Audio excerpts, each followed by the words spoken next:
Bet tāds labs pulciņš jūs esat, prieks jūs redzēt. Mums vienā stundā būs jāizņem 12 mazie pravieši, un tas ir vienkārši tāds cilvēkam neaptverams ātrums, tāpēc runāšu ļoti ātri. Es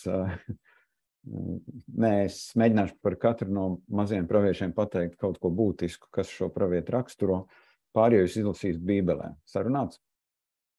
Varbūt esat jau lasījuši, jā, bet ir viena daļa kristiešu, kuri nekad savā dzīvē nav veco derību izlasījuši, un kur nu vēl praviešus, jā.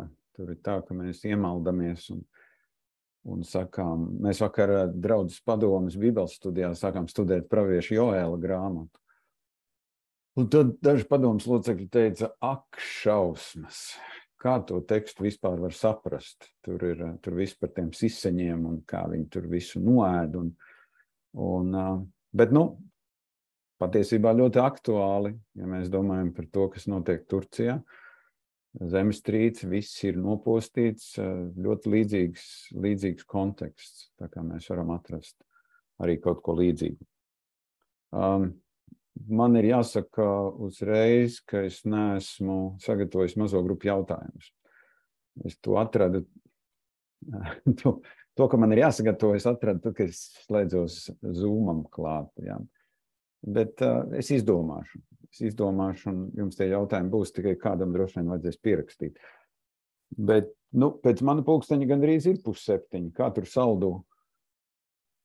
Mums ir precīzi 6:30. Jā, tad jau... Atklāsim šo vakaru.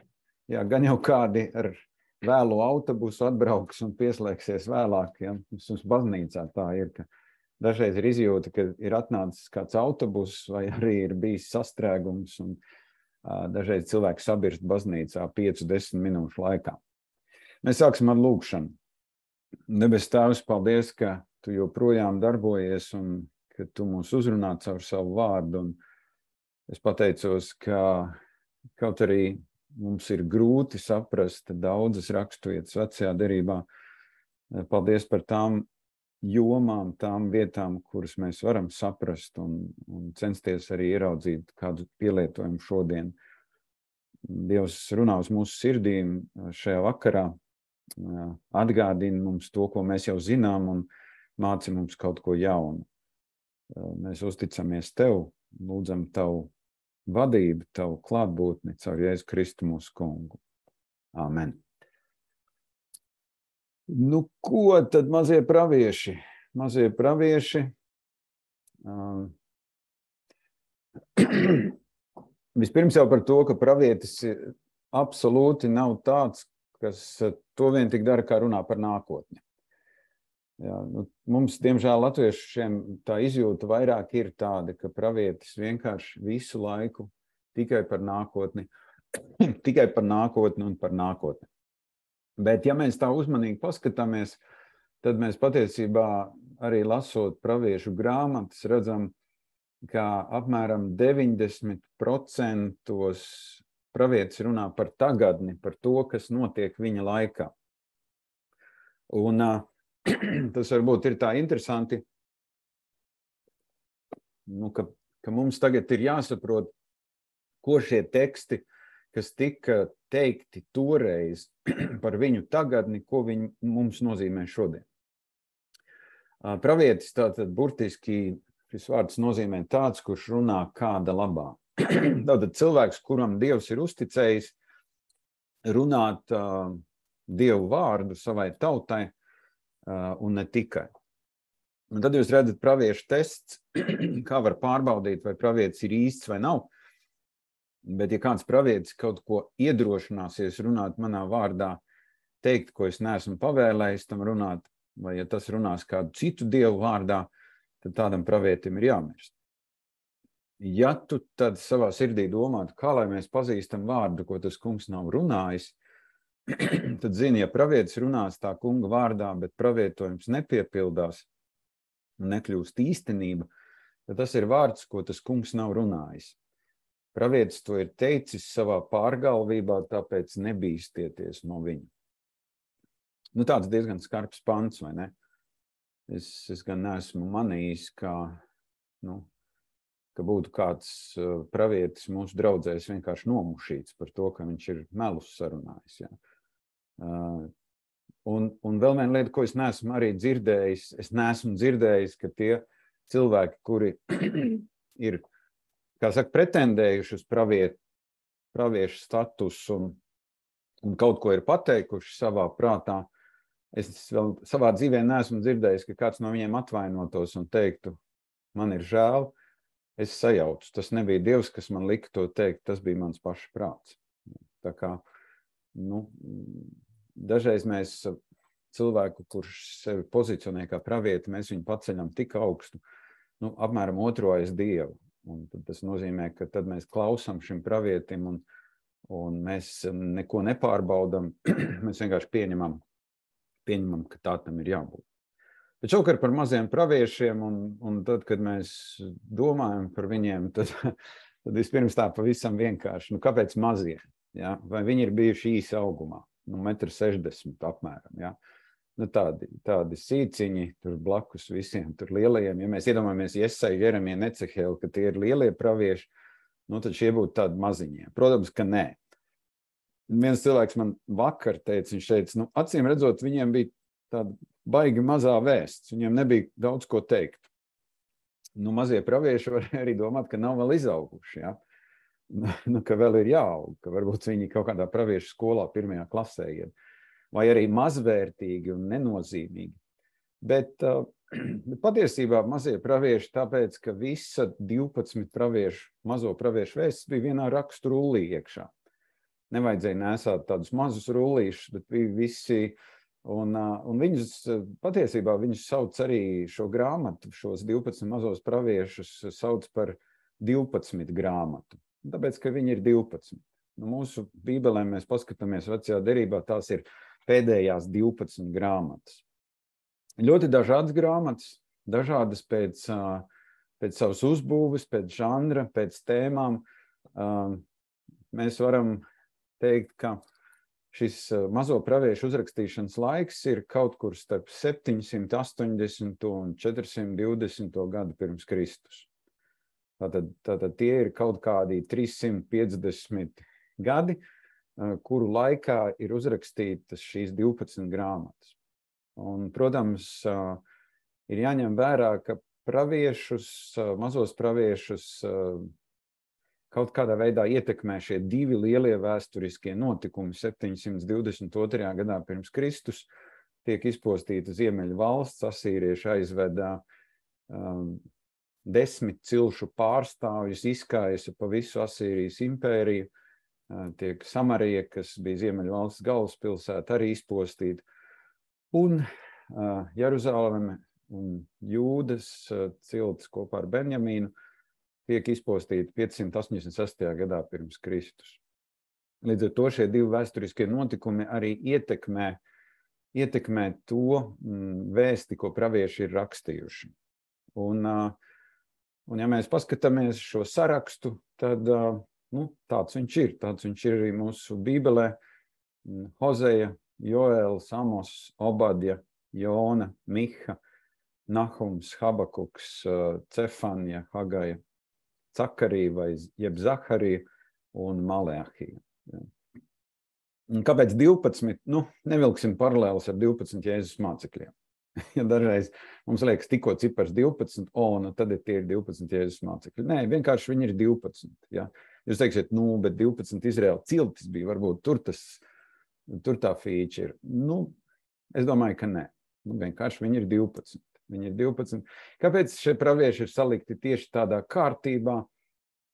To pat līdz galam ir grūti izpētīt. Bet tāpēc, ka ne visas šo mazo praviešu grāmatas ir iespējams datēt, saprast, uz kādu laiku šie pravieši attiecas, kad šī pravieša grāmata ir uzrakstīta.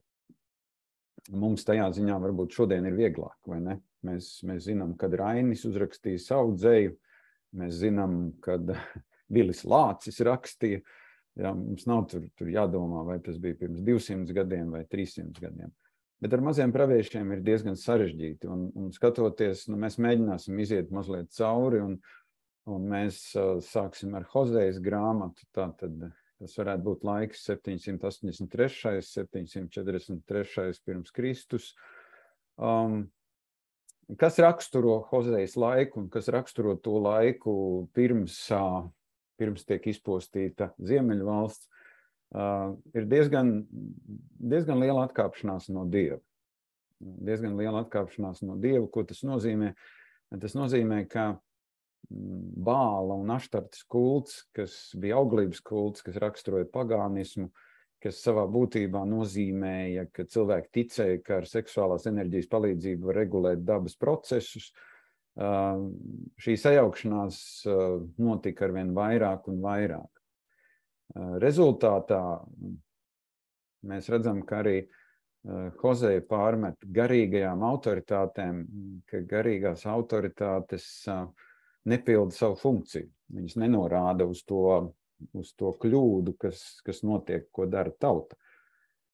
Un, protams, tā ir tāda viena, šīs tēmas patiesībā vijās cauri visām mazo praviešu grāmatām, un viena no tām vissāpīgākām tēmām ir sociālā netaisnība.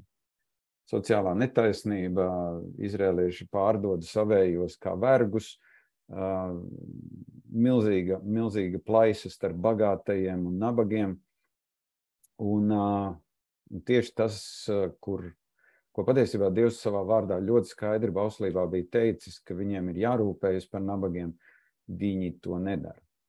Un tad es domāju, ka mazo praviešu iesākumā Hozejam Dievs dod tik ļoti interesantu pavēli, viņam ir jāprec netikle Gomēra. Un Bībeles pētnieki ir daudz lauzuši prātus un galvu, lai domātu, kas tā Gomēra tāda ir, un vai viņi ir jāņem burtiski, vai, jebkurā gadījumā, es nezinu, jūs varat iztēloties, ka, piemēram, jūsu draudzes mācītājs nav apprecējies, un pēkšņi viņš aprec prostitūtu. Jā. Es domāju, tas tādā mazpilsētiņā, tur Saldū droši vien būtu vairāk kā dzeltenās preses cienīgs notikums, vai ne? Bet mācītājs ir sasmērējies, kā viņš var vienkārši profesionāli prostitūtu apprecēt. Šeit ir vairākas lietas, kad mēs par to domājam. Viens ir tas, ka garīgu atkāpšanos no Dieva bieži vien salīdzina vecajā derībā ar netiklību. Dievs kā uzticams vīrs un Izraēla tauta kā netikle, kas, latviski runājot, šauj pa kreisi, vai kalpo Bālam, kalpo Aštartei. Un patiesībā divās nodaļās, 1. un 3. nodaļā ir runa par šīm dīvainajām laulībām. Daudzi Bībeles pētnieki domā, ka šo stāstu ir jāsaprot simboliski, ka nav runa par vēsturiskiem faktiem, bet tai pašā laikā mēs redzam, ka grāmata nedod nekādu norādi, ka tā būtu alegorija. Jā, un vecās derības cilvēku domāšana parasti ir bijusi tāda ļoti, ļoti pragmatiska, tieša, praktiska alegorijas, vairāk ienāk ar helēnisko domāšanu, ar grieķu domāšanu. Ko tas nozīmē apprecēt netikli? Tas varēja nozīmēt, ka Gomēra ir Bāla kulta prostitūta, jo Bāla kultā tempļos dievkalpojuma noslēgums noslēdzās ar orģijām. Tur bija gan vīrieši, gan sievietes, kuri pildīja tās funkcijas. Respektīvi, viņi ticēja, ka tādā veidā fiziski savienojoties rīt būs smuks laiks. Mums var vienkārši iedomāties, kāds tas ir fans, vai ne? Bricis saka, no tā, ko jūs darīsiet šajā vakarā, ir atkarīgs tas, kāds rīt laiks būs. Un kurš tad no mums negribētu nedēļas nogalē foršu laiku, vai ne? Prognozes tādas, ka nāk vētra virsū un būs sniegs un lietus. Tāpēc es esmu dažreiz teicis, ka iepratī Bāla kultam mūsu Jāņu tradīcija meklēt papardu ziedu vienkārši tādu zīdaiņu šļupsti. Jā, tur tas viss bija daudz advancētāk, daudz attīstītāk. Jā. Otra iespēja, kas varēja būt Gomēra, Gomēra varēja būt vienkārši,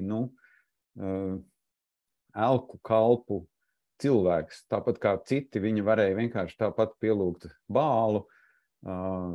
Patiesībā Gomēras vietā varēja būt jebkura cita sieviete, kas dzīvoja Ziemeļu valstī.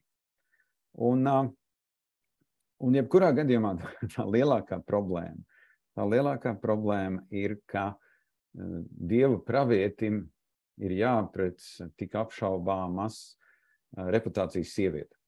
Un būtībā, ja jūs paskatāties šajā grāmatā, kādos vārdos tiek nosaukt viņu bērni, tad diez vai jūs jebkad kaut ko tādu darītu, savus bērnus tādus nosaukt. Ja? Domāju, tas būtu kauns un apkaunojums gan jums, kā vecākiem, gan arī tiem bērniem nekāda labuma nebūtu. Ja? Bet patiesībā pravieša laulība un pravieša bērnu vārdi īstenībā ir tāds ļoti, ļoti skarbs vēstījums, ko Dievs domā par tautu šajā brīdī. Ja? No pedagoģiskā viedokļa šajā brīdī es absolūti neanalizēšu, kā varēja justies tas bērns, kuram tāds vārds tiek iedots. Ja? Kaut gan, man liekas, arī Latvijā vecāki dod tādus vārdus saviem bērniem dažreiz, ka nevar īsti saprast, vai viņi smējās par saviem bērniem vai kā, bet ja jūs palasat tos bērna vārdus, tad nekas tur labs nav. Ja? Bet, lai tas paliek. Mums nav laika Hozejā sēdēt, mums jāiet ir uz priekšu, varēs palasīt komentārus, pilna bībeli. Kas ir tas varbūt galvenais, ko Hozeja saka? To, ka viņi ir aizmirsuši Dievu, Jahvi. Vēl vairāk viņi ir sajaukuši to, ko Jahve ir darījis, viņi ir tagad pierakstījuši Bālam. Respektīvi, viņi pateicās Bālam par to, ko Jahve ir darījis. Pilnīgs, kā lai to sauc, garīgā demence, ja? Kad tu aizmirsti, ko Dievs tev ir darījis. Tā reliģija līdz ar to kļūst tāda tukša un bezsaturiska, domājot par attiecībām ar Dievu. Ja? Tur ir maģiskas darbības un orģijas un viss pārējais. Un te pašā laikā grāmatas noslēgumā mēs redzam, ka Dievs runā par savu mīlestību un Dievs parāda žēlastību. Sapratīsim to, ka pravietis bieži vien ir kā tāds vēstnesis, kas saka, vīri, sievas, ir ziepes. Es gribēju citu vārdu lietot, ja? Bet kāds kaut ko man jautā, vai kas tur ir, vai vienkārši mikrofons nav izslēgts. Labi. Varbūt tā bija balss no debesīm. Kas zina, kas tur bija. Pravietis īstenībā, ja jūs tā iztēlojaties pravieti, tad pirmkārt jau nav jau tā, ka viņš pierakstīja pilnu blociņu ar pravietojumiem un tad iespied grāmatu un izsūtīja pa draudzē. Viņš būtībā bija publiska persona, kurš gāja pie tautas, dažreiz tas notika tirgus laukumā, dažreiz tas notika pilsētas vārtos, dažreiz, ja jūs palasat vecās derības praviešus, tīpaši lielos praviešus, Ecehielu, tad jūs redzat, ka pravieši arī absolūti nav politkorekti. Viņi vienkārši arī citreiz pat bļauj, lamājās un rupjus vārdus runā. Ja. Kāpēc? Tāpēc, ka normāli cilvēks nesaprot. Apmēram tāpat kā šodien, vai ne? Tad, kad tu runā maigi un mierīgi, tad bieži vien cilvēks saka, ko tu teici, ja es neko nedzirdēju. Ja. Tāpēc tā pravieša vēsts īstenībā ir tāds. Viņi nes lielus upurus, jo vairumā gadījumā viņi ir nesaprasti. Viņi mazliet ir tādi dīvaini, uz kuriem citi skatās, kurš tad ar to savu fanātismu esi ticis. Ja. Iesim tālāk, Joēls. Turpat blakus ir Joēls, un ar Joēlu ir problēmas, jo Joēla grāmata nedod nekādu vēsturisko datumu, kad Joēls varētu būt uzrakstīts. Varēja būt 8. gadsimts vai pat 5. gadsimts pirms Kristus. Joēls, es domāju, mums paliks prātā ar siseņiem un sienāžiem. Ja. Tas ir arī tāds liels jautājums, vai siseņi tā ir dabas katastrofa, tāpat kā 8. mocība Eģipte, vai siseņi simbolizē armiju, kas nāk un iekaro Dievu tautu. Ja. Spriežot pēc pirmās nodaļas, tā vairāk ir dabas katastrofa. Patiesībā viss ir pa tīro nolasīts, viņi vairs nevar pat templī upurēt. Vakar arī Bībeles studijā mēs secinājām tādu ļoti interesantu lietu, ka tas ir pats trakākais. Izraēla tajā kultiskajā kalpošanā grēku, lai tev varētu piedot grēkus, tev vajadzēja pienest upuri. Un tev vajadzēja pienest upuri, un tad jūs iedomājaties, ka pilnīgi visa veģetācija ir iznīcināta, ka patiesībā jau lopi arī nīkst ārā, viņiem nav ko ēst. Un viņiem vairs īsti nav ko pienest kā upuri templī. Viņiem pat ir pārauta tā saite, un protams, ka viņi saprot, ka tā ir tāda skarba Dievu valoda, ka Dievs kaut kādā veidā liek manīt, ka tā situācija nav laba, un ka viņi saprot labāko, ka viņiem ir jāgavē, ka viņiem ir jānāk kopā kā tautai uz šo. Viņi reiz gadā parasti gavēja, tad, kad viņiem bija grēku nožēlas diena, Jom Kipur, bet tas aicinājums skan jau tagad, kas varbūt ir pilnīgi citā datumā. Un tad es domāju, ir tā pārliecība, ka caur grēku nožēlu un arī caur tādu sevis pārbaudi Dievs arī atņem to sodu, jeb to problēmu, kas tiek atrisināti, tie izseņi vairs neparādās.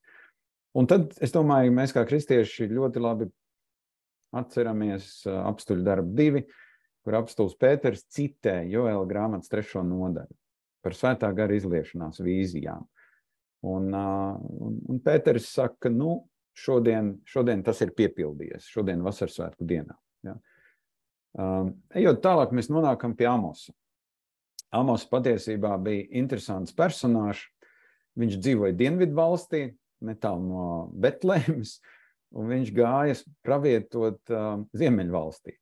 Jums ir jāsaprot, ka pēc Salamana nāves Izraēla valsts sadalījās 2 daļās, 10 ciltis izveidoja Ziemeļvalsti, un Dienvidu valstī palika Jūdas cilts un Benjamīna cilts, un Dienvidu valsts paturēja arī Jeruzālēm, un Dienvidu valstī visi ķēniņi bija Dāvida pēcteči. Ko absolūti nevar teikt par Ziemeļvalsti, jo kur viņi dabūtu Dāvida pēctečus, viņu vienkārši nav. Un ja viņiem nav, tad tur tie ķēniņi mainās diezgan strauji. Un tad, man liekas, tas ir 7. nodaļā Amosa grāmatā, kad tur viens priesteris tajā Ziemeļvalstī, viņš saka, zeme vairs nevar paciest Amosa vārdus. Ja, ka tie ir tāds, ka tas ir diezgan skarbi tas, ko viņš ir darījis. Jo tas ir Bēteles priesteris Amats Jahu, kas saka, jo tā Amosa vēsts 7.11 ir no zobena Jerobāms mirs un Izraels aizies trimdā no savas zemes. Respektīvi, viņš paziņo to, ka Ziemeļvalsts tiks izpostīta. Ja. Un es domāju, ka neviens, kurš kaut ko tādu sludinātu, šodien Latvijā, neviens netiktu uzņēmts ar sirsnību. Ja. Jo es domāju, cilvēki arī tajā laikā meklēja visdažādākos iemeslus, lai neticētu tam. Bet viena tāda interesanta iezīme, kas ir Amosa grāmatā, ir tā, ka šeit mēs redzam, ka ir daudz pravietojumu apkārtējām tautām. Un tas ir interesanti. Piemēram, tur ir vēstījums Moābam. Ja. Kaut kā interesanti, vai pravietis uz Moāba zemi aizgāja? Protams, ka nē. Vai viņš sūtīja ēpastu? Protams, ka nē. Tas pravietojumi pret citām tautām bija kaut kāda zīme, ka Dievs kontrolē arī citas tautas, kaut arī ar citām tautām nekāda derība nebija noslēgta. Mēs varētu teikt, tad tagad, ja, piemēram, būtu pravietis Izrēlā, kas tur runātu pret Izrēlu valsti, un pēkšņi jūs skatāties, ka vienā no viņu grāmatām arī ir pravietojums, Dieva vēstījums Latvijai. Ja. Un jūs teiksiet, paga. Kāpēc Latvijai? Kāda mums daļa ar ebrejiem? Ja. Redziet, tā ir viena no tādu mazo praviešu tehnikām. Viņi pravieto, ne tikai mazo, bet praviešu kopumā pravieto pret citām tautām, lai parādītu, ka Dievam ir tiesības iejaukties arī citu tautu dzīvē. Protams, arī pravietojumi pret Izraēlu, pret Jūdu, dažādā veidā, un Amos ir kaut kādā veidā ļoti tāds emocionāls. Mēs lasām tāds 5. nodaļā raudu dziesmu par Izraēlu grēkiem, un protams, ka šajā grāmatā parādās tā, un ne tikai šajā, bet arī Joela grāmatā parādās tēma par tā kunga dienu. Tā kunga diena ir tuvu. Ja? Un tā kunga diena, viņi saprata tā kunga dienu divējādi. Viens bija, ka bija tā izjūta, ka nāks, var sakot, kāds riktīgs, Dieva mesija, Dieva sūtītais, Dieva iezīmētais, un ka viņš tad vienā dienā visus tos ienaidniekus aizdzīs, un tad tur paliks tikai, kā saka, viņi būs uzvarētāji. Tā bija tā viena izjūta. Vēlāk tā izjūta bija tāda, ka tā būs Dieva tiesas diena.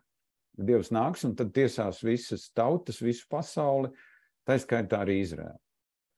Un izrēlieši viena no tādām lielajiem aplausieniem bija tas, ka viņi ticēja, ka savas izcelšanās dēļ, Dievs vienkārši viņš netiesās.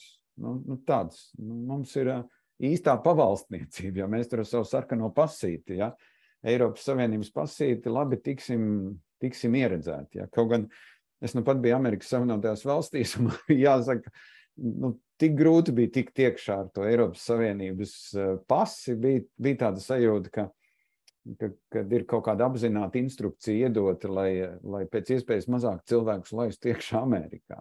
Man liekas, šī bija kaut kāda 8. 9. reize, kad es biju Amerikas Savienotās valstīs, un nekad man nebija prasīts, cik man nauda ir līdzi. Ja. Domāju, tas tāds interesants jautājums. Ja. Nemaz jau nerunājot par to, kas es esmu, un ko es darīšu, un kur es apmetīšos, un kas ir tas cilvēks, kas man uzņēmis, un ko viņš dara. Un, izrēlieši bija tajā pārliecībā, tāpēc, ka viņi ir izredzētā tauta, uz viņiem neattieksies tā kunga diena. Bet daļa no maziem praviešiem pat salīdzina, ka tā kunga diena kā tāds bankets, svinības, tad visi tur līksmojās un pēkšņi izrādās, ka tie viesi tiek tiesāti, tāpēc, ka tā ir tiesas diena. Tik daudz par Amosu. Tad mēs nonākam pie Obadijas grāmatas, un Obadijas grāmata jau vispār ir tāds, liekas, ka Obadijam ir pavisam maz bijis, ko teikt. Tā ir īsākā vecās derības grāmata, 21 pants. 21 pants, Ja jūs lasīsiet Obadijas grāmatu, jūs redzēsiet īstenībā, ka lielākā daļa grāmatas ir par Ēdomu, kas bija Izraēla ienaidnieks, kuru tad Dievs soda, Dievs parāda savu varu. Ja? Un atkal, tas lielais jautājums ir, kāpēc Izraēla tautas svētajos rakstos ir šāda grāmata? Vai Obadijam bija daudz piķis, ka viņš vienkārši palūdza, lai viņi ieliek kanonā? Ja? Protams, ka nē, bet tajā pašā laikā šī grāmata, arī, ja mēs paskatāmies, tad 15. pantā arī ir tas brīdinājuma pravietojums, jo kunga diena ir klāta visām tautām, kā tu darīji, tā darīs tevis darītais nāks pār tevi pašu. Ja? Un kaut kādā ziņā atkal šī tēma arī Obadijas grāmatā, ka Jahve ir visu tautu dievs, ka tur vispār nav nekādi varianti. Viņi var, teiksim, katrai tautai it kā bija savs nacionālais dievs, ar ko viņi tur lepojās, bet ka šajā gadījumā, Dievam vienmēr pieder pēdējais vārds. Vai mums tas patīk vai nepatīk, un kaut kādā ziņā, redziet, daudzi no mazo praviešu vēstījumiem ir saistīti ar derības lāstiem. 5. Mūzes grāmatā 28. nodaļā 1.15 panti ir svētības, derības svētības. Respektīvi, ja jūs paklausīsiet, tad būs tas. Ja. Un tad, pēc tam no 15. panta, tur man liekas, diezgan daudz tie panti, tur kaut kādi pāri pa 60. Un tad ir svētības, tad ir lāsti. Kas notiks tad, kad derību jūs lauzīsiet, ja nepaklausīsiet? Ja? Un būtībā jau mazie pravieši nepasaka neko jaunu, viņi vienkārši atgādina, tas viss jau tur bija rakstīts. Jūs to esat aizmirsuši. Mums, praviešiem, mums ir jums jāatgādina tas, ko Dievs bauslībā ir sacījis. Un tas, protams, izklausās ļoti skarbi, un es Es absolūti negribu sašķelt Dievu divās daļās un teikt, ka vecajā derībā viņš bija savādāks un jaunajā derībā citādāks. Ja? Bet nu, būsim godīgi, lasot veco derību, mēs redzam, ka tie Dieva soda teikumi, ja? Kādā veidā tad Dievs darbosies, viņi pirmām kārtām nav ne patīkami, ne iedrošinoši, viņi drīzāk rada bailes. Un tur ir tas, es domāju, lielais jautājums, vai labākais veids, kā sekot Dievam, ir aiz bailēm. Vai bailes ir tas dzinējs spēks, kāpēc mēs ticam Dievam, kāpēc mēs kalpojam Dievam, vai ir kāda cita motivācija, kāpēc mēs to darām. Ja? Un, protams, ka jaunā derība atklāja citus aspektus par Dievu, un var jau būt, ka tas ir arī viens no tādiem vecās derības vājumiem, ka cilvēki arvien vairāk un vairāk sāka noticēt tam, nu, ka Dievam ir maz žēlastības, ka Dievs vairāk tikai soda, ka Dievs ir tāds vairāk pērējs nekā samīļotājs. Un tad ir jānāk Jēzum, un Jēzum ir jāsaka, ka nu, jūs kaut ko esat pārpratuši par manu debesu tēvu. Viņš ir citādāks. Ja? Jēzus nāk šajā pasaulē nevis tāpēc, ka tēvs ir dusmīgs, bet tāpēc, ka Dievs mīl pasauli. Dievs mīl pasauli. Un tad tā pašā laikā tas kontrastē ar šiem praviešu vēstiem. Nu, un tad tagad mēs varētu iepauzēt un padziedāt teolikas dziesmu Lielā zive labsirdīga bija. Mazo zivi neaprīja, ja? Jona viņa aprīja, bet Jona tika ārā. Man liekas, nu, atkal man ir jāsaka, ka Dievam ir tik fantastiska humora izjūta. Ja es būtu Dievs, paldies Dievam, es neesmu, tad es neliktu šo grāmatu iekšā vispār tuvu Bībelē neliktu. Ja? Jo man liekas, ka Jona ir vienkārši nu frīks latviski runājot. Ja? Viņš ir tāds pravietis ar mīnus zīmi. Ja? Var būt, ka vienam vienkārši Dievam vajadzēja pateikt, ka viņam nav problēma arī ar tādiem, kas mūk no viņa. Ja? Jona varētu būt 8. gadsimta pravietis un protams, tas, ko Jona bija aizmirsis, to, ko Dievs bija Ābramam teicis, tevī tiks svētīts visas zemes ciltis. Un, protams, viņu sūta uz riktīgu midzeni, viņu sūta uz Ninivi, ja, tur tas vēl trakāk nekā Las Vegas, ja tā to skatās, ja, tur ir riktīgi, tas ir, teiksim, braukt uz Ninivi, tas būtu apmēram tā, ka šodienas kontekstā braukt uz Maskavu, braukt pie Putina, ja, tas būtu šodienas konteksts, ja. Un, protams, ka Jona ir arī tāds ar dalītu sirdi, jo, redziet, pagānismā tas bāls, bija vairāki bāli, bija lokālie dievi bāli. Nu, piemēram, saldus bāls, ja, kurš absolūti ir nespējīgs Rīgai kaut ko izdarīt. Ja. Tad ir Rīgas bāls, ja, un tad ir Limbažu bāls. Un principā, ja es gribu aizmukt no Rīgas bāla, man ir jāizšauj uz saldu vai uz Limbažiem. Ja? Un tad vienkārši Rīgas bāls tur kož pirkstos, čak mažas ir aizmucis, ja? Es neko nevaru izdarīt. Ja? Un izskatās, ka tas Jonas solis, ka viņš bēg no Dieva, ir kaut kāda tā izjūta, ka Dievs man zvanīs, man mobilā telefonā, jūsu mobilais telefons ir izslēgts vai atrodas ārpus uztveršanas zonas. Ja? Vienkārši, ja tā iedomājieties tādu seno ilustrāciju, kā tad Dievs darbojās, kā pagānu Dievs darbojās. Bet redziet, no Dieva nevar aizmukt, no Dievam tā uztveršanas, viņam tie uztveršanas torņi ir baigi lielie. Un patiesībā visa Jonas grāmata ir par pravieti, kurš īsti nevar saprast, vai tas ir labi, ko viņš dara, vai tas nav labi. Ja? Jūs esat lasījuši šo grāmatu. Varbūt bišķi ir jāpaskaidro tas zivs stāsts. Ir 3 galvenie skaidrojumi zivs stāstam. Pirmais ir, ka tas tiešām ir vēsturisks, kaut gan valis īsti nevar cilvēku iegruzīt sev iekšā. Ja?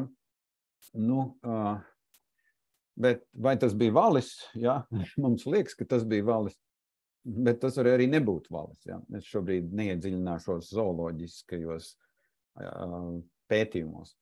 Otrs ir alegoriskais skaidrojums varētu būt tas, ka vārds Jona nozīmē balodis tulkojumā. Un balodis bija Izraēlu simbols, Un tad varētu teikt, ka līdz tai zivī, tā ir būtībā Izraēla tautas darbība pirms trimdas, un tad varētu būt tā, ka tā zivs ir Babilonija, tā kā trimda, kur tagad Jona nokļūst, un tad beigās, tad ir tas pēctrimdas laiks un atgriešanās no trimdas, jā. Bet, ebreju teksts ir stāsta formā, un tad vēl ir, protams, pareizi. Paraboliskais, tas būtu apmēram tāds, ka šis stāsts neko vairāk kā morāli nemāc, tas ir tā kā līdzība, tur nekā vēsturiski nav, vienkārši, tāds. Bet, tad vēl ir divi skaidrojumi, ko es te neuzrakstīju. Viens ir tas rabīniskais. Rabīni saka, ka Dievs pie radīšanas radīja īpašu zivi, īpašu nezvēru, kas bija izklāts no iekšpuses ar tepiķiem, un tur, Wi-Fi nebija, ja? Bet, principā, tas nezvērs gaidīja to īsto brīdi, ja? Kopš radīšanas. Iedomājieties, kāds tur paiet gadsimtiem, un nezvērs saka, ko tu, Dievs, kāpēc tu mani radīji? Un Dievs saka, pagaid, tu līdās nāks Jona, varēs viņu dabūt iekšā, un lai viņš padzīvojās tur 3 dienas, ja? Tad liberālie pētnieki saka, ka vispār, ka tā lielā zivs ir bijis kroks, un ka īstenībā Jona ir tur 3 dienas pavadījis, piedzēries un nodzēris visu naudu, un tad viņi izmet ārā. Ja? Lai kā tas būtu, Jona dzied psalmu zivs vēderā. Ja? Tā absolūti nav tā loģiskākā vieta, kur tu gribētu dziedāt. Daudzus gadus Bībeles pētnieki domāja, ka tas ir raudu psalms, bet patiesībā tas ir pateicības psalms. Jona dzied psalmu pateicoties Dievam, ka Dievs viņu ir izglābis. Viņš varēja noslēgt, bet Dievs viņu izglāba. Jonu jūs varat lasīt, un lasīt Jona ir grāmata ar vaļējo galu. Ja? Tur īsti nevar saprast, viņš beigās ir sadusmojies, ka Dievs to Ninivu neizposta, un es domāju, fantastiska evanģelizācija vienkārši. Ja? Viņš saka, Dievam, es jau zināju, ka tu neizpostīsi, un ziniet, kaut kur Jonam ir taisnība, jo Jona patiesībā atcerieties, pašā sākumā es jums teicu par tiem praviešiem, viltus praviešiem. Sanāk, ka Jonam bija viltus pravietojums. Viņš sludināja, ka 40 dienām Dievs izpostīs Ninivu, bet Dievs neizpostīja. Redzēt, šajos pravietojumos starp rindām ir arī tāda mazs frāzīte, ja jūs neatgriezīsieties no grēkiem. Ja, kas varbūt tajā oriģinālā tekstā nav. Mēs ejam pie Mihas. Ja? Miha arī 8. gadsimts pirms Kristus. Protams, Miha ir ļoti kolorīts pravietis, un atkal viss notiek, visas nebūšanas tiek uzskaitītas, bet es gribu akcentēt 2 nodaļas, 4. nodaļu un 5. nodaļu.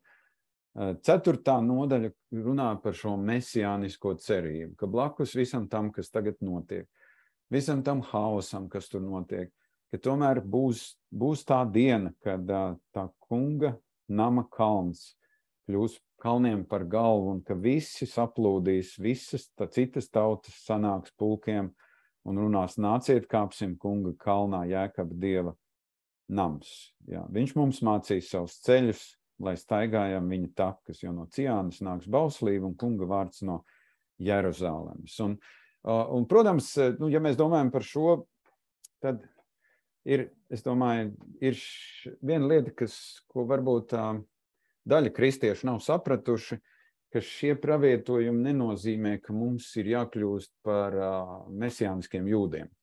Ja? Jo, protams, pievelkot šo klāt, mēs varam vienkārši teikt, ka mums ir jāsvin visi jūdu svētki, ka mums ir jāievēro visi jūdu likumi, ka vecā derība tā saka. Ja? Bet atcerieties, ko Jēzus teica, ka būs laiks, kad jūs Dievu pielūksiet ne šajā, ne tajā kalnā, bet svētīgs tas, kas Dievu pielūdz garā un patiesībā, un Tēvs tādus mīl, kas viņu tā pielūdz. Ja. Bet domāju, ka šis ir tas pravietiskais skats no Mihas puses 8 gadsimtus pirms Kristus, ka Mesija nāks, un 5. nodaļā mēs lasām, ka Mesija piedzims Betlēmē. Un tas ir ironiski, vai ne? Ka Mesija piedzimst Betlēmē, bet neviens no gudrajiem, kas zināja rakstus, neviens pat nezina, kur Mesija ir piedzimis, un Jēzus piedzimšana ir tik apslēpta, ja, bet Mihas pravietojums ir piepildījies. Ja. jo viņš piedzimst Betlēmē. Kaut arī viņš varēja piedzimt kaut kur pilnīgi citur. Jā. Neviens jau nezināja, ka būs tautas skaitīšana. Vismazāk Miha to zināja. Jā. Bet varbūt tāda Mihas virsotne ir, ja mēs paskatāmies atpakaļ, ir Mihas 6, no 6 līdz 8, es pavisam nesen sludināju no šīs rakstvietas, cik ļoti samudžināta ir tā cilvēku izjūta, kā viņiem jātuvojas Dievam. Ja jums ir Miha atvērti, jūs varat paskatīties. Ja? Jo viņš saka, kā man zemoties augstajam Dievam? Principā jautājums pilnīgi garām, tāpēc, ka bauslībā viss ir rakstīts, kā jātuvojas Dievam. Ja? Bet tas cilvēks saka, vai man nākt ar sadedzināmiem upuriem un gadu veciem teļiem? Ja? Protams, ka tev jānāk, jo tu esi vecajā derībā. Tas ir tas, ko Dievs ir sacījis. Bet tam cilvēkam tā izjūta, vai kungam patiksies 1000 aunu. Saprotiet, par grēku vienam cilvēkam vajadzēja, viņš pat varēja uz vienu māju, uz vienu ģimeni atnest vienu to dzīvnieku. Ja? Bet šeit tā izjūta ir tāda, ka varbūt nepietiks ar vienu.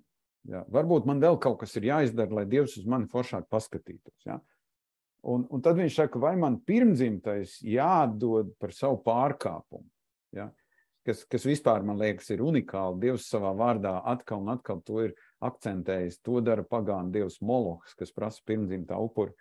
Beigās caur pravietī 8. pantā ir šie vārdi. Viņš tev ir teicis, cilvēki, kas ir labs, un ko tas kungs no tevis prasa? Spriest taisnu tiesu, mīlēt žēlastību un pazemīgi staigāt ar Dievu. Ja. Un tas absolūti neizslēdz upurēšanas sistēmu, bet kaut kādā ziņā tā interesantā lieta ir tā, ka arī mēs šodien savā ticības dzīvē mēs varam aizmirst kaut kādas pamatlietas, kuras mums vajadzētu zināt. Ja? Un kaut kādā ziņā mēs meklējam kaut kādu, īpašo dziļumu vai īpašo vietu, kur to dziļumu dabūt, bet mēs aizmirstam pamatus. Ja? Un tad pravietim tas ir jāatgādina. Tad, kad tie pamati ir aizmirsti. Ejam pie Nahuma. Nahums ir arī viens no tiem praviešiem, kuri man liekas, diezgan smagnējs pravietis, tāpēc, ka viņa vēsts aptamborējās ap diviem vēsturiskiem notikumiem, Ēģiptes pilsētas Tēbas iznīcināšanu un Ninivas iznīcināšanu. Un atkal, kad jūs lasat to pirmo nodaļu, ja, tad tas virsraksts jaunajā tulkojumā ir Dieva iznīcinošās dusmas. Ja. Kungs ir kaismīgs un atriebīgs Dievs, kungs atriebi, viņam dusmu gana saviem pretiniekiem, kungs atriebi, viņš saviem naidniekiem piemien. Ja. Kungam gana dusmu un varens spēks, kas vainīgs, tam kungs vainu nepiedos. Ja. Protams, no jaunās derības konteksta, no šodienas, es pieņemu, ka šeit jūs visi sev pozicionējat ar jaunās derības cilvēkiem, vai ne? Izņemot, ja te ir kāds klusais jūdaists, ja, kas tagad klausās un saka, pasties, ka Dieva vārdā ir rakstīts. Ja, kur tad kāpēc mēs to tā neņemam vērā? Ja? Atriebība... No Dieva puses atriebības skan pavisam savādāk kā no mūsu puses. Un tā varbūt ir viena liela problēma, ka, lai aprakstītu to, ka Dievam ir tiesības iejaukties mūsu dzīvē, ka Dievam ir tiesības mūs apturēt, mēs bieži vien lietojam terminus, kas mums vairāk atgādina mūsu ikdienu, vai ne? Es nevaru atrast vismaz savā valodā, savā izpratnē par dzīvi, ka varētu būt kaut kas ļoti pozitīvs vārdā atriept. Ja. Kad es teiktu, es tev mīlu, draugs, bet es tagad atriepšu tevi, jo tu man esi sāpīgi darījis. Ja. Un tad es domāju, jums prātā skan Kalnas Svētrunas vārdi, vai ne? Kur, ja es saku par atriepšanos, ja jums būs mīlēt savu ienaidnieku, Pāvils saka, neatriebieties paši mīļie, bet atstājiet vietu Dieva dusmībai. Ja. Un man liekas, ka mēs esam kaut ko bišķi pārpratuši par Dieva dusmām. Ja. Jo atcerieties, bērnībā mamma teica, ka negaiss bija, ka Dievs dusmojās. Ja?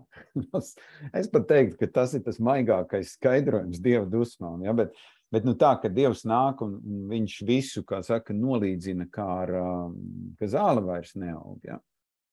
Un tas, es domāju, vecajā derībā notiek tikai tad, kad tauta ilgstoši gadsimtiem ilgi ir pretojusies Dievam. Un tas Dieva sods patiesībā ir pēdējais punkts uz I. Es esmu vienmēr teicis, ka mums nevajag Dieva pacietību pārbaudīt. Mums nevajag pārbaudīt, cik liela ir Dieva piedošana. Man ir žēl Saula vecajā derībā. Viņam patiesībā 3 reizes viņš tur nolaida lažu un viss. Un Dievs viņu atmeta. Es domāju, ārprāts. Nu, ja mums Kristus piedotu tikai 3 reizes, ja, aizmirstiet par Gregoru skolu, aizmirstiet par Bībeles studiju, ka mēs visi kapos būtu, ja? Smuki pieminekļi, ja? Mažis un viņa sekotāji. Ja? Labi, ejam tālāk. Habakuks. Habakuks ir vienīgais mazais pravietis, kurš Dievam uzdod jautājumus. Un man patīk, viss tā grāmata ir dialoga formā. Ja? Un viņš ļoti godīgi. Viņš jautā, un Dievs viņam arī atbild. Un tas ir tik interesanti, ka Habakukam tā kā vajadzētu iestāties par savu tautu, bet Habakuka pirmais jautājums Dievam ir, klausies, kāpēc tu to savu tautu nesodi? Ja, kāpēc tu vienkārši nepārmāci viņus? Ja? Es domāju, tas apmēram tā kā Habakuks būtu izkāpis no savas tautas ārā, ja nostājies kaut kur pie robežas un saka, tu varētu viņus pārmācīt. Ja? Un Dievs saka, neuztraucies pirmajā nodaļā, saka, sods būs, patiesībā nāks pagānu tauta, kura tagad, aizvedīs trimdā un būs, jā. Habakukam ir otrs jautājums, viņš Pagad, Dievs, vai tiešām tu gribi sodīt savu tautu ar bezdievju rokām? Ja? Kaut kā nav īsti godīgi. Ja? Nav īsti godīgi. Vai nevar izvēlēties labāku sodu veidu? Un kas tad notiks, kad tu visu iznīcināsi? Un Dievs saka, patiesībā atlikums paliks. Ja? Vārds atlikums varbūt mums vairāk saistās apmēram tā, ka tu esi zupu izvārījis, tad atlikums tur te katlā ir, nevar saprast, likt leduskapī vai nē. Ja? Jums ir bijis tā, vai nav? Gan jau ir bijis, ja? Un tad nevar saprast, kur to atlikumu sunim atstāt vai kam, bet vecajā derībā vārds atlikums ir vienkārši superīgs vārds, jo tie ir tie cilvēki, kas ir tie dievbīgie, kas ir palikuši uzticīgi Dievam, un Dievs to novērtē. Diemžēl tur nav rakstīts vairums paliks. Ja? Un Dievs saka, atlikums paliks, babilonieši arī kritīs, bet taisnais no ticības dzīvos. Taisnais no ticības dzīvos. 2. nodaļa, 4. pants, ko Pāvils paņem vēstulē romiešiem un ko Mārtiņš Luters paņem reformācijā. Ja, tas būtībā ir kaut kāds viens no tādiem atslēgas tekstiem. Ja. Un tad šīs grāmatas beigās ir kaut kas tāds, ko varētu nosaukt par tādu uzticēšanos Dievam līdz galam, 3. nodaļā no 17 līdz 19. Principā, pravietis saka tā, pat ja nekas nebūs izaudzis, pat ja viss biznes būs sabrucis, pat ja viss būs izkaltis, es tik un tā uzticēšos tev un es tevi slavēšu, Dievs. Un šis kaut kāda paralēla, man liekas, arī ar Daniela grāmatu, kur tie 3 vīri, kurus grib mest tajā ugunsceplī. Ja, ka viņi saka, vispār ķēniņ, mūsu Dievs var mūs izglābt, bet pat ja viņš mūs neizglābt, mēs tur tavam tēlam priekšā tur neklanīsimies. Ja. Nesaku, ka šis ir kaut kāds augstākais ticības briedums, kādu vispār var iedomāties. Ja. Kā lai turpina uzticēties Dievam tad, kad viss ir sabrucis. Tad, kad apkārt nekā nav, kas rādītu to, ka vispār ir kaut kāda Dieva klātbūtne. Ja. Bet es domāju, pamatā tam visam ir tas, ka mums ir jāmācās visu dzīvi saprast, ka mēs kalpojam Dievam nevis tāpēc, ka viņš kaut ko mums dod. Tas, ka viņš mums dod, tas ir bonus, bet tas, ka viņš ir. Protams, kā jau saku, tā ir augstskola.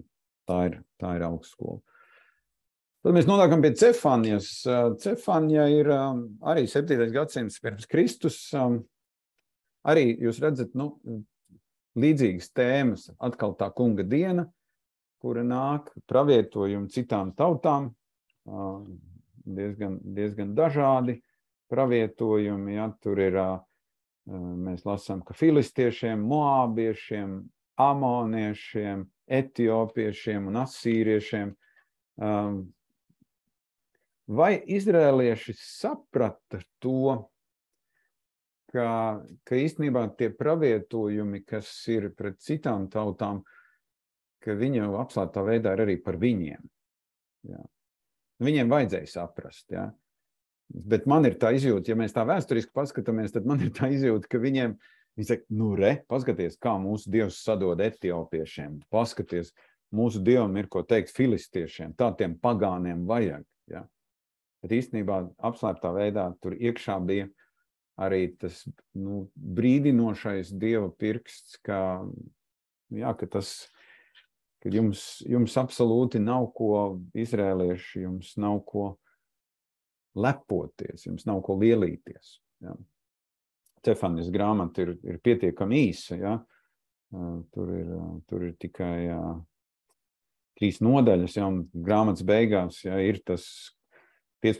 nodaļas 15. pantā, kungs savu tiesu ir pārtraucis, novērst tavus naidniekus. Izraēla ķēniņš, pats kungs ir pie tevis, nebaidies vairs ļauna. Ja. Kungs tavs glābējs ir pie tevis. Viņš līksmos par tevi ar prieku, cietis klusu savā mīlestībā, priecāsies pret tevi ar gavilēm. Ja. Un redziet, ar tiem maziem praviešiem ir tā, ka viņiem ir tādi ļoti maziņi cerības stariņi. Ja, kad mēs dažreiz lasot, palaižam to garām. Mums liekas, bāds, tur viss atkal ir slikti. Bet tomēr tas grāmatas noslēgums parasti satur tādu to cerības vēsti. Un tad mēs nonākam pie tādas ļoti praktiskas grāmatas, un tā ir Hagaja grāmata. Grāmata uzrakstīta ap 520. gadu pirms Kristus, tur pat tiek datēti pravietojumi, kad tas īsti ir rakstīts. Un tā lielā problēma ir, kā tas tā var būt, ka viņi ir atjaunojuši savus mitekļus pēc atgriešanās no trimdas, bet viņi nav atjaunojuši dievnamu. Ja, un tur patiesībā ir tā, ka tad, kad viņi atnāk no trimdas, tad protams, Zerubābels un pārējie grib to templi atjaunot, bet tad tur samarieši pa vidu iejaucās, un tad uz kaut kādiem 19 gadiem tas templis paliek neatjaunots. Un tagad ir 520. gads pirms Kristus, un Hagaja vienkārši nāk, un viņš saka, klausties, Dievam tas tā nepatīk. Un pravietis vēl 1. nodaļā saslēdz kopā, viņš saka, tāpēc jau jums arī nekā nav. Tāpēc jau jums dzīvē iet tik struntīgi, ka Dieva nams ir nesataisīts. Ja? Un tad 1. nodaļas beigās tad mēs redzam, ka tur Zerubābels un pārējiem viņiem pamostās tā deksme, un viņi atjauno templu, un viņi pabeidz. Ja? Bet tad šajā grāmatā tā otra problēma ir tā, ka viņi saprot, ka tas atjaunotais templis ir tāda vāja atblāzma no Salamana tempļa, ja, ka Salamana templis, viņiem tas ir tas lielais jautājums, ja, vai tas ir ok? Vai tas ir ok? Ja. Un, protams, ka Dievam jau nav šobrīd tas svarīgākais, vai viņš ir tāds pats kā Salamana templis, bet drīzāk, Dievs saka, ka Dievs pasludina nākotni. Dievs saka, neuztraucieties par šī tempļa lielumu, ir kaut kāds eskatoloģisks nākotnes templis viņam padomā. Un tad ir vēl viens tāds pārmetums un apsolījums. Cilvēki, kuri atjauno templi, domāja, ka viņi tad dabū lielāku bonusu no Dieva. Ja, vecās derības tas viens princips bija tāds, ka ja tu vārdu sakot, pieskāries kaut kam nešķīstam, tu kļuvi nešķīsts automātiski. Viņi tagad uzdod jautājumu, bet ja mēs pieskaramies kaut kam šķīstam, piemēram, mēs esam pielikuši roku pie tempļa atjaunošanas, vai mēs kļūstam šķīsti? Tā tas nedarbojās. Jā. Tā tas nedarbojās. Grēks gan pārnesās tādā veidā, ka tam, kam tu pieskaries, tas tev sasmērē, bet tas nav tā ar svētību. Ja svētība ir dāvana no Dieva. Svētību mēs nevaram mehāniski iegūt. No sērijas noziedošu 5 taukšķus draudzei, un tad es būšu šķīsts un svēts. Tā tas īsti nestrādā.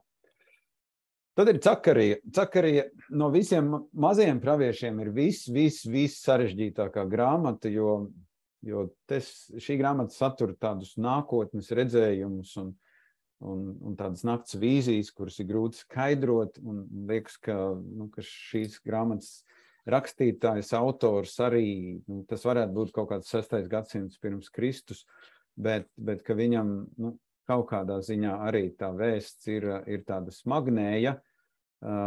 Protams, ir aicinājums atgriezties, ir aicinājums apzināties, ka ka tā automātiskā, tas, ka tu esi atnācis no trimdas mājās Jeruzalemā, tas nenozīmē, ka tu automātiski esi atlikums dievišķais, jo tāpatās tur ir problēmas. Un,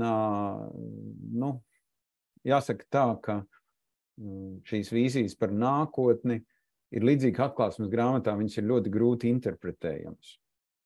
Un man liekas, tas ir viens no tiem apokaliptiskās literatūras tādām iezīmēm, ka šī literatūra daudz ko mums apslēpj, arī no Atklāsmes grāmatas.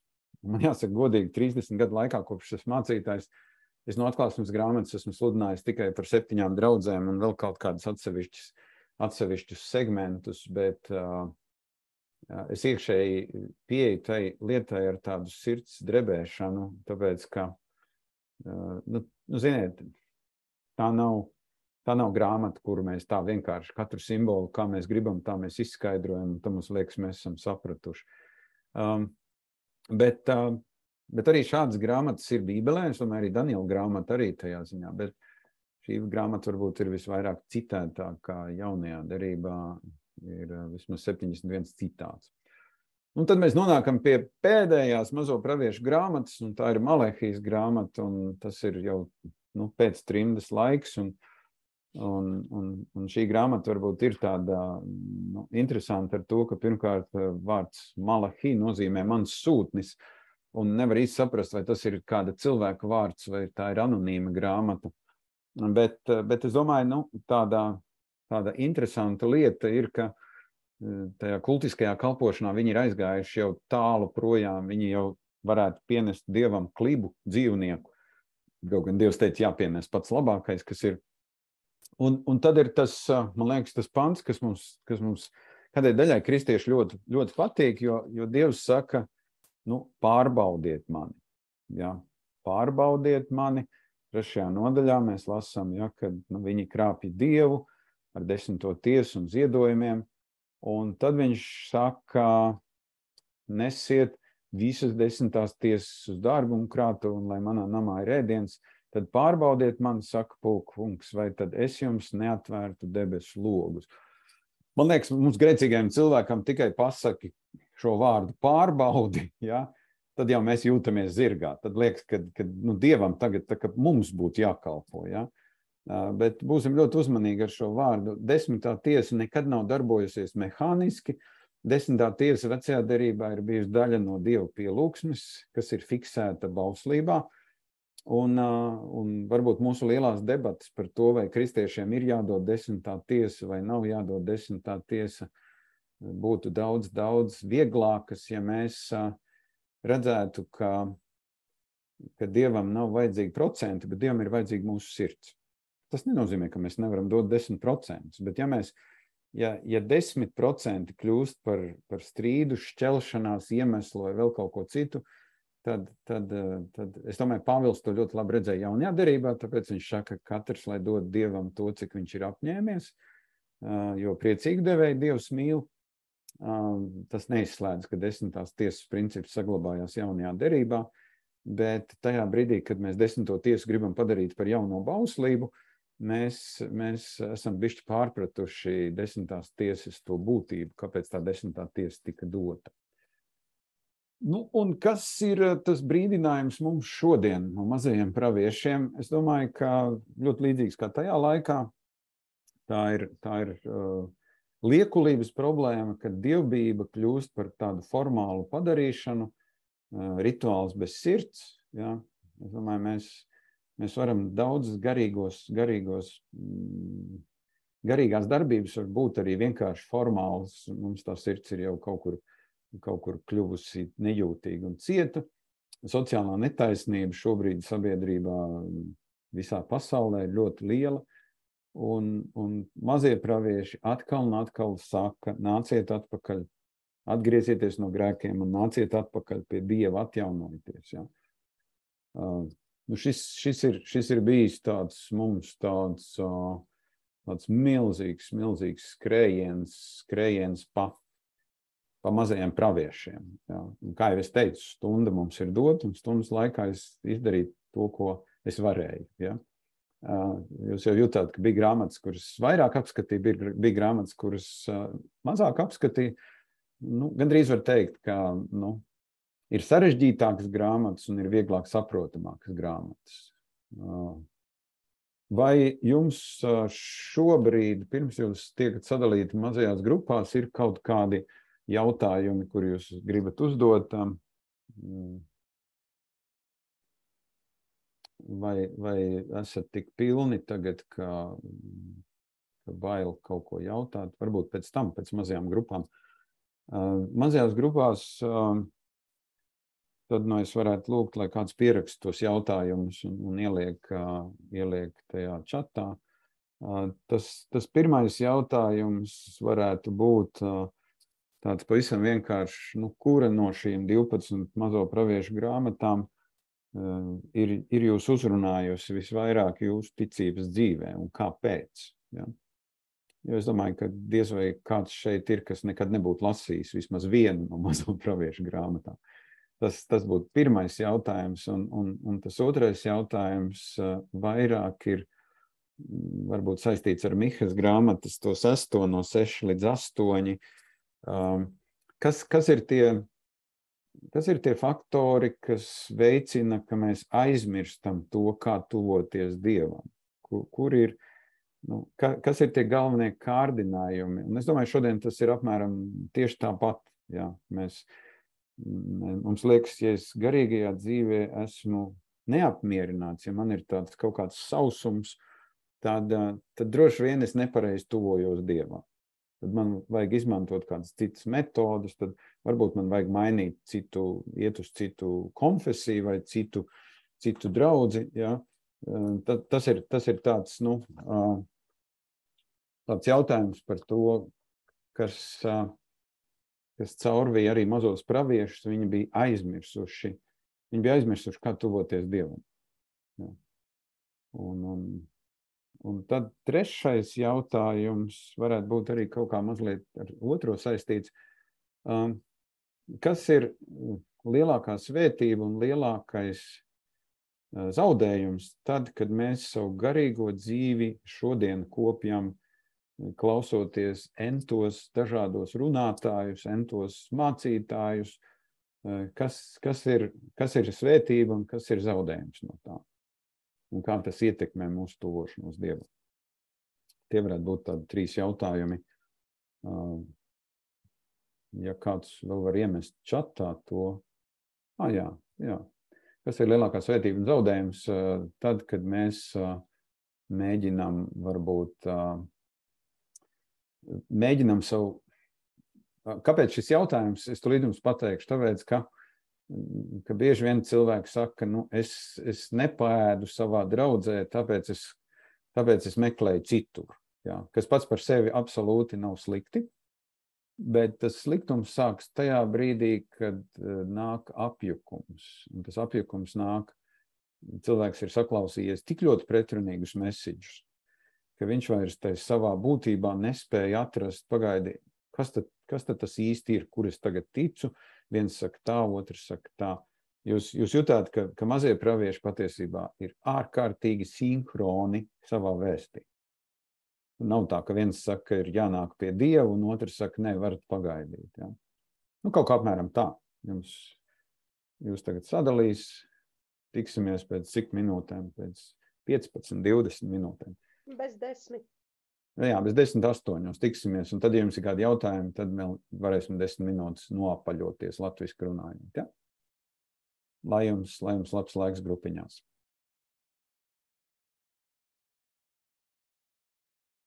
Varu ar Edgaru parunāt par viņam, kurš pravietis vislabāk patīk. Man pašam, man liekas, ka vislabāk ir tieši Habakuks ar to, ka viņš jautā Dievam tādus ļoti, ļoti tiešus jautājumus. Ka viņš nav tāds politkorekts, tā no sērijas ar Dievu par labu vai vispār neko. Tādā ziņā.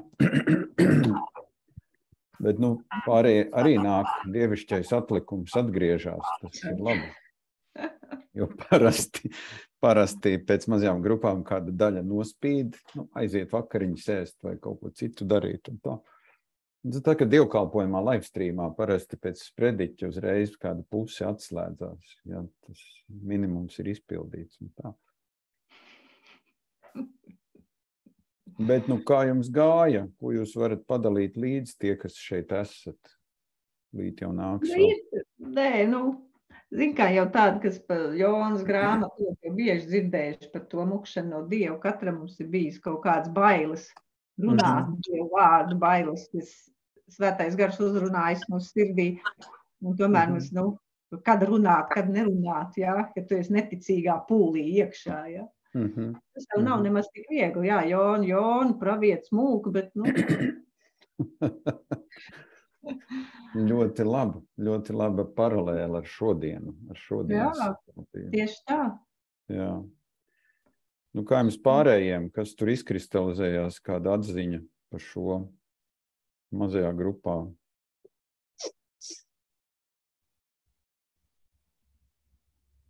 Neviens neko nesaka.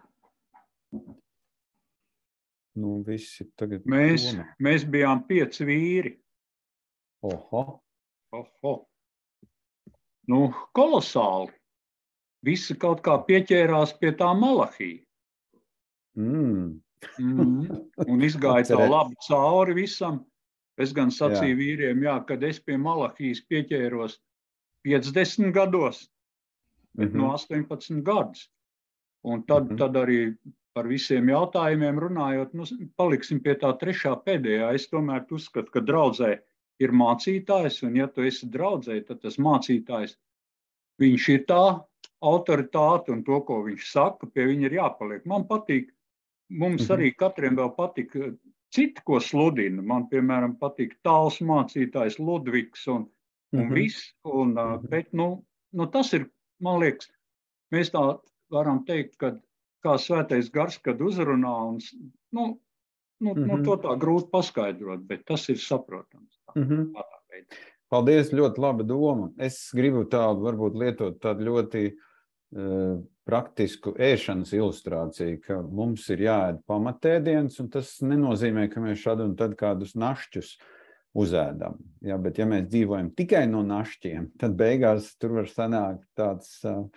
ka tas mūsu, mums ir vajadzīgs, bet es nenoliedzu, es domāju, šis jautājums vairāk nāk no tā, ka arī manā draudzē ir cilvēki, kur saka, ka viņiem ir pamaz tas, ko es varu iedot kā mācītājs, ka viņi grib dziļumu, ja? Un tad viņi to dziļumu arī meklē, un tad daži varbūt atrod tādu dziļumu, kā aiziet prom, un citi atkal apjūk, viņi tad, jo tās dažādās, arī, es domāju, livestreamā mēs varam katru svētdienu 5 dievkalpojumus skatīties, ja mums uztvere atļauj, ja. Bet kas ir tās garīgās autoritātes? Kas tur citiem jums bija mazajās grupās?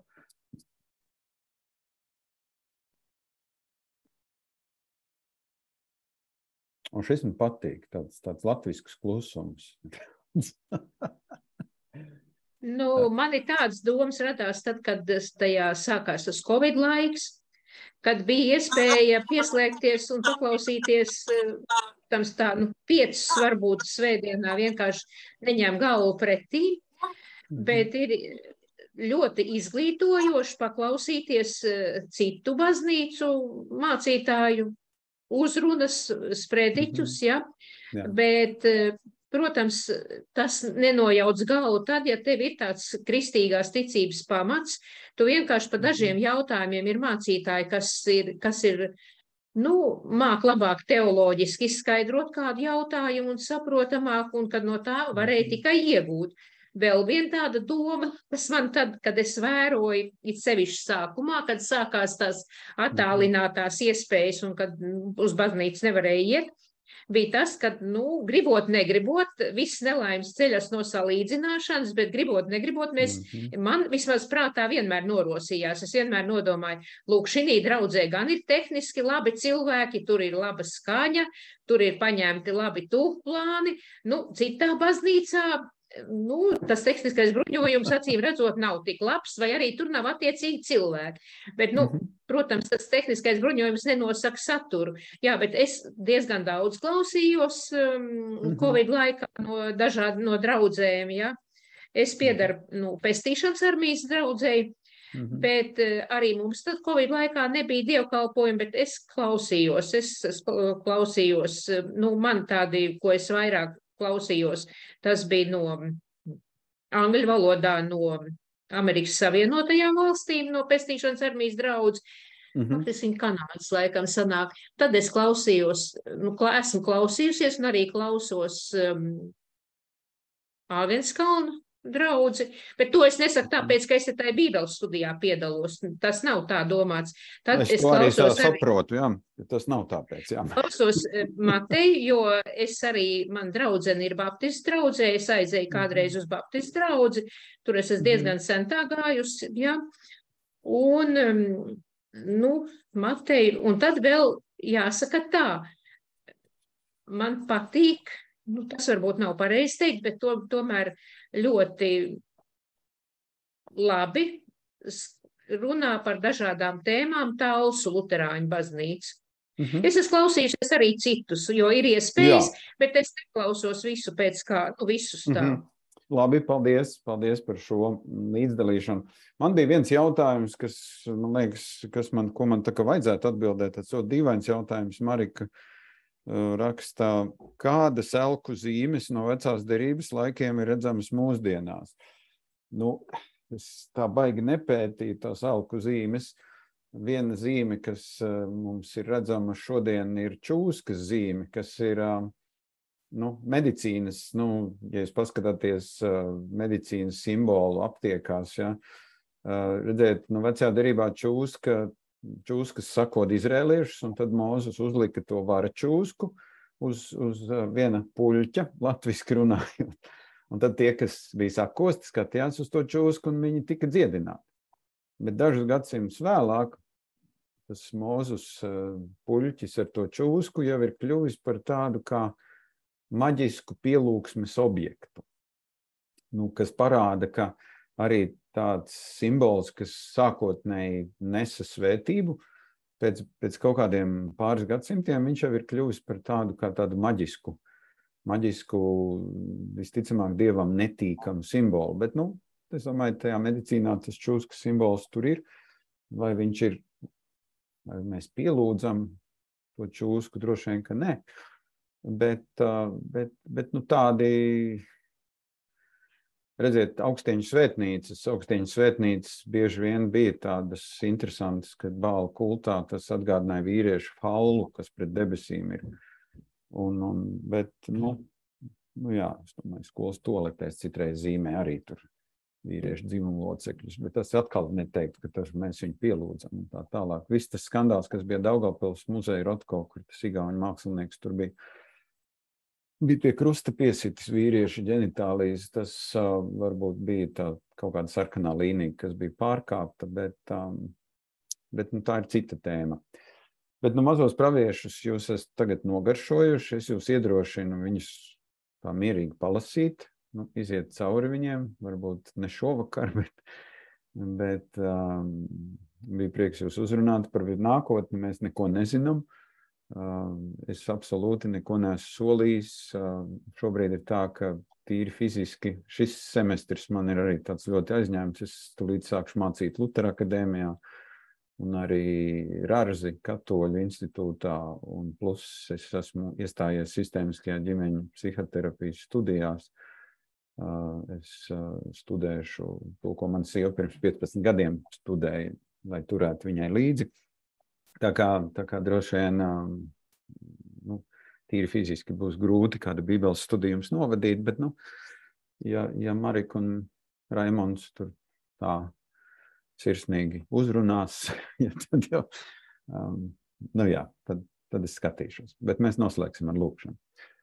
Mīļais Dievs, paldies par tavu vārdu, paldies par šo laiku kopā, un lūdzu esi ar mūsu mīļajiem, un sargi mūs, ka mēs varam palikt uz tavu ceļa, un palīdz mums izvērtēt, un arī dod Svētais Gars savu gudrību, ka mēs neko nepieņemtu akli, tikai tāpēc, ka varbūt pirmajā brīdī tas liekas saistoši, bet ļauj mums būt tiešām tiem, kas izvērtē, kas paņem to labāko, ko tu mums piedāvā, gan caur savu vārdu, gan caur saviem kalpiem.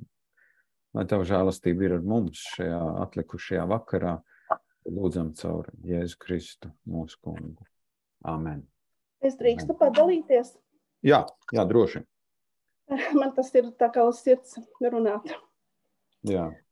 Tas notika pagājušā gadā, 17. novembrī. Es klausījos Kristīgo radio, kur bija mācītāji, 4 runāja. Un es parasti klausos un arī lūdzu. Bet es biju paši beigas, kad bija aizlūkšanas, un tad skaitīju tēvreiz.